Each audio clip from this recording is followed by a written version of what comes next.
Let's flip a coin. It's heads. Oh, nice. We actually get a good hand for once. Hey guys, what's going on? It's your friendly neighborhood Professor Echo, aka AJ, back at it with another video for y'all. So today I made this video dedicated to one of people's old-timey nightmares back in the day, Infernoid. So if you haven't noticed the trends of my videos, it's been covering a lot of decks that I typically enjoy playing. Of course, it's like every 2014 deck that hasn't gotten support in 7 years, and the deck didn't really age well. What a surprise, 7 years without support. But is that going to stop me from making this video? Absolutely not. So for how we're going to go over this deck discussion today, first we're going to go over the important cards, then we're going to give you a sample deck profile that should, in theory, work and be playable, as I have played the deck a few times and made sure it functions at least on a basic level for a shell of a build for you to work off of. Then I will go over the basic overall pros and cons of the deck, where I think it's going to be on the at a tier level on how playable it is, not on how represented, because most decks I play aren't represented at all. And then we're going to finish off with a couple sample interactions, as getting a replay is a bit hard for a sort of control-y deck that doesn't really combo, and it can be a loose cannon depending on the matchup, and it's just rough getting a replay for this deck. But yeah, so as always, be sure to like and subscribe down below. Comment what deck you want me to do next and what you think of this deck. But without further ado, let's get on to the video. Alright bros, so if you don't know what an Infernoid is, I 100% recommend you to read the cards in detail after this video, but I will be giving you the overall rundown of the important cards. So first off, I want to go over that each Infernoid, with the exception of Decatron, has the requirement: cannot be normal summoned or set, must be special summoned from your hand or graveyard if you're a bigger monster, by banishing X amount of Infernoid monsters from your hand or graveyard, while the total levels and ranks of all effect monsters you control are 8 or lower, and cannot be special summoned other ways. This effect is relevant to all the cards and is very important, so you need to pay attention to that. When X equals 1, it's the level 2 through 4 Infernoids, which can be summoned only from the hand, by the way, and they have 2 effects that I'll go over later. 2, when X equals 2, it's the level 5 through 8 Infernoids, which can be summoned from both hand and grave. And when X equals 3, it's Deviati or Ununku, which are the boss monsters of the deck and are acting like Heavy Storm or Dark Hole, respectively, on summon. So all of the Infernoids, besides Decatron again, has the effect to tribute 1 monster on the field and then banish 1 card in your opponent's graveyard, and that is a quick effect. The big boys can all do it during both players' turns. The little boys can only do it during the opponent's turn.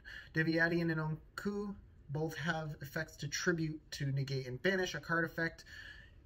Deviati is blow up spells and traps and acts like Heavy Storm, so it negates monsters. Ununku is Dark Hole and therefore negates spells or traps. So we're going to now go over the monsters starting from lowest to highest level. Each Infernoid differs by 1 level, and none of them really repeat except for Decatron and Piatti, which not Piatti, maybe, I don't remember the name because it's not relevant, but they're both level 1s, but that doesn't matter. We only play one, and that's Decatron. And I will only point out the important ones, really, because the others are just names. So first up is Decatron. He is your normal summon of the deck, your only normal summon of the deck, and that's abused by going second builds, but we don't play going second build. Basically, when he's summoned, he acts like a Foolish Burial for any Infernoid, and then he copies its effect and adds its level to itself. It's your lifeline if you open poorly. It's also your main go-to summon off of Void Feast, which you'll see later. Next up, we have Antra, Harmadic, and Patrulia.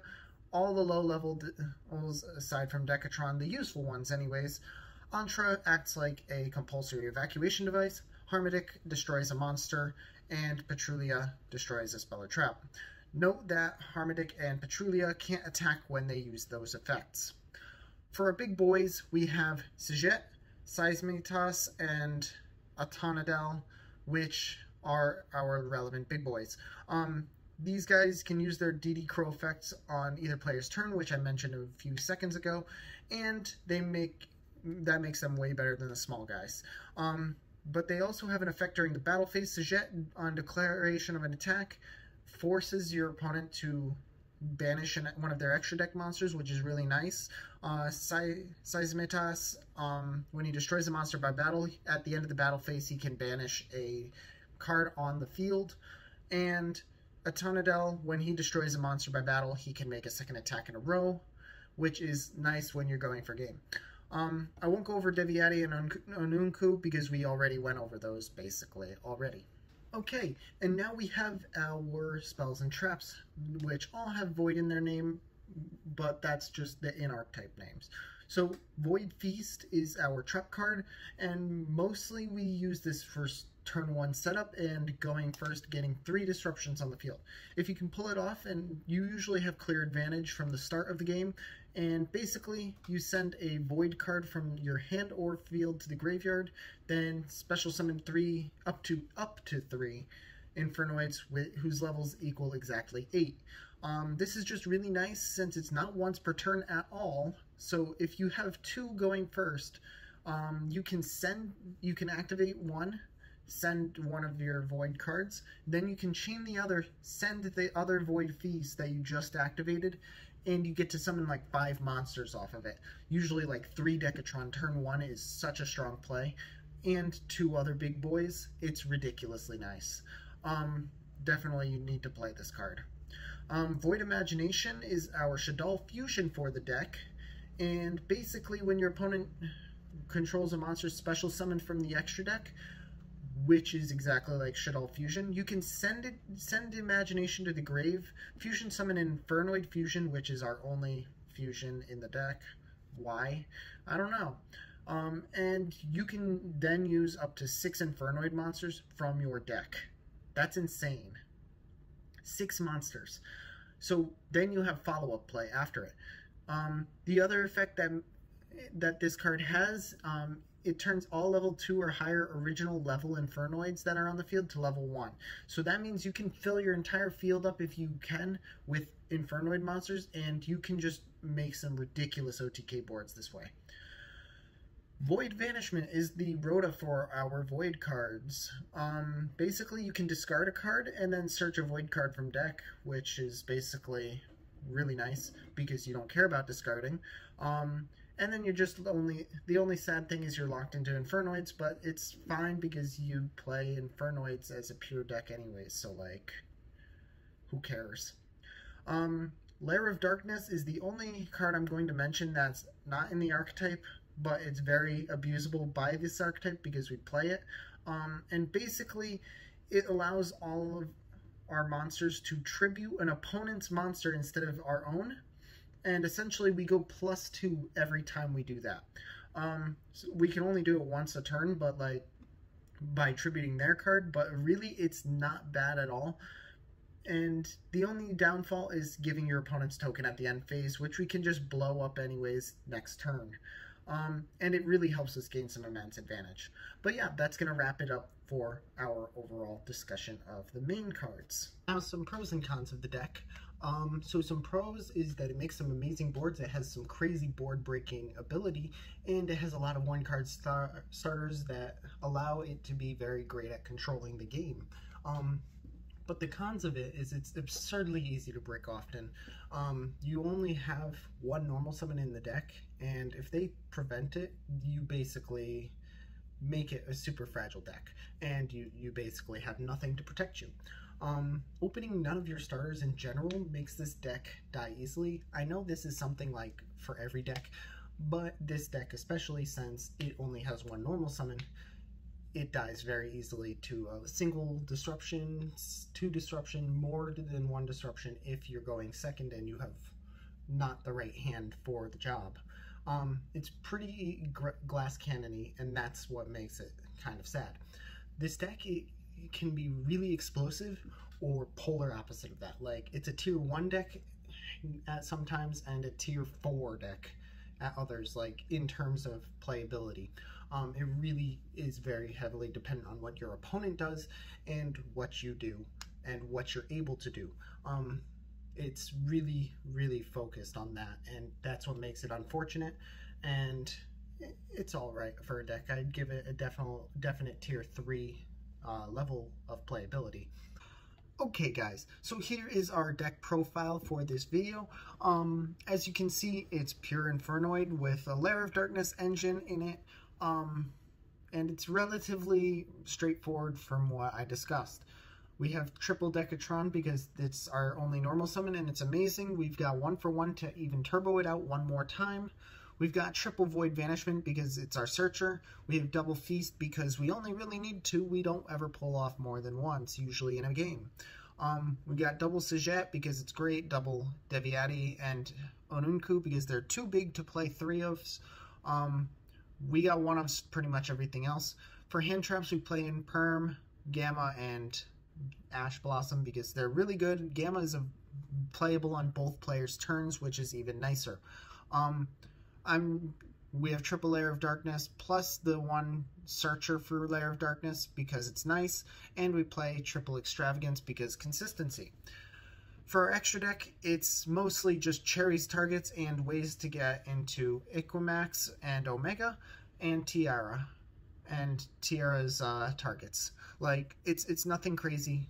Don't worry about it. The only thing I want to mention, because this is a going first deck, we don't need triple Imagination in our deck because we are trying to go first. So if we draw because we ended up losing our PS, that's fine. We get to go off. If not, it's no big deal either because we can still play going second. We have 2 big board wipe monsters. But that's basically the entire reasoning. We're siding to Imagination instead of main decking 3. It's a -1 play on your first turn. For a side deck, I'm not going to explain too much, but Cherries, because we like to play Cherries and Cherries targets, it's really crippling if you can pull it off. Droll, because Droll is amazing this format. Feather Duster, same thing. Evenly matched. It's really nice. Nobody negates spells and traps really much. We play triple Rivalry of Warlords in case we're going first, and it hurts a lot of decks because we're a mono type deck. Fiends, we're basically playing only Fiends.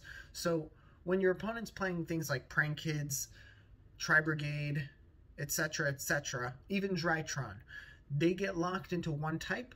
They basically have to end their turn, or they have to play a really weird combo route, and it just doesn't make sense for them to keep playing and overextending for it. This is nice because if you can pull off getting a big monster on board and just like board wiping their weak board, it makes winning so much easier. But yeah, that's going to be it for the deck profile. Let's get on to the general little combo interactions. Okay guys, so here's going to be our first little combo thing that we can show you.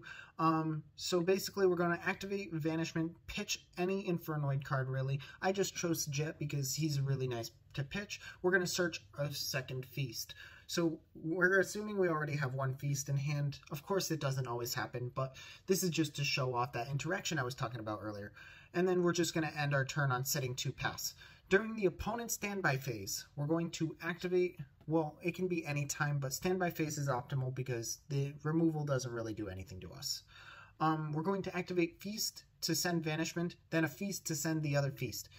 We're going to summon 2 Decatron and 1 Sajet from deck, and we're going to summon another Decatron and a Seismitas from deck. Now we have 5 monsters standby phase. Then we get to activate all 3 Decatron in chain, sending Deviati, Onunku, and whatever else. I sent a Tonadel just because we can. Now our opponent has to get through 2 negations and 3 DD Crows. 3. If we have Lair of Darkness as well, this turns into 2 negations, but we also remove a card that's a problem on your opponent's field as well. This is a crazy little combo for you. Just saying. But that's going to be it for that little combo. Okay, so the final replay is going to literally be us showing what Void Imagination and how much impact it actually has in this deck. So we're going to activate it. We're going to send 6 because they have an extra deck monster on the field. I'm using Mu Beta just because we have it, and it's going to be a likely thing that you see. We're going to send 6, summon Tiara. Tiara's effect is going to activate, sending 2 Natis and Omega, and then we're going to mill 3. Now, right here, we get 2 pops off of this. So if they have more than just 1 Mu Beta on the field, we probably are going to get more advantage off of this. Omega gets us a recycle of whatever we want, and we have 6 bodies in the graveyard guaranteed. This is ignoring the fact that we have Tiara, which will be a 7th body, and any of the 3 cards we mill off the top. We just got unlucky here. Anyways, so we're gonna end up popping, that's me targeting it with Natis. We're going to end up popping, and then we're going to go into Gravity Controller, and then we're going to banish to summon Sajet, and banish to summon a Tonadel. So if they have a monster on the field, you get to attack with Tonadel, activate its effect, go attack again. That is automatically 2,800 if they have only 1 other monster on field left. 28 plus another 24. Plus any damage you made off of this, and you get to banish 1 monster from their extra deck, and another 1k. You also had the option of using an Unku or Deviati as well to blow up anything if you needed to. So this is a really good 1 card, almost nearly OTK, and you should definitely be utilizing this as much as you can because it's a ridiculous card. It's like stronger than Shaddoll Fusion at some points. But yeah, that's gonna wrap it up for this little combo. Okay guys, thank you for watching. If you guys like this video, please do give it a thumbs up and comment and subscribe. I will see you guys next time. Hopefully you enjoyed and will continue to watch my videos in the future. Peace. Hey guys, I just wanted to say one last thing. If you want to check out one of my more popular videos, that would be the video on the left. And if you want to check out one of my more recent videos, that video will be on the right. I will see you guys soon. Peace.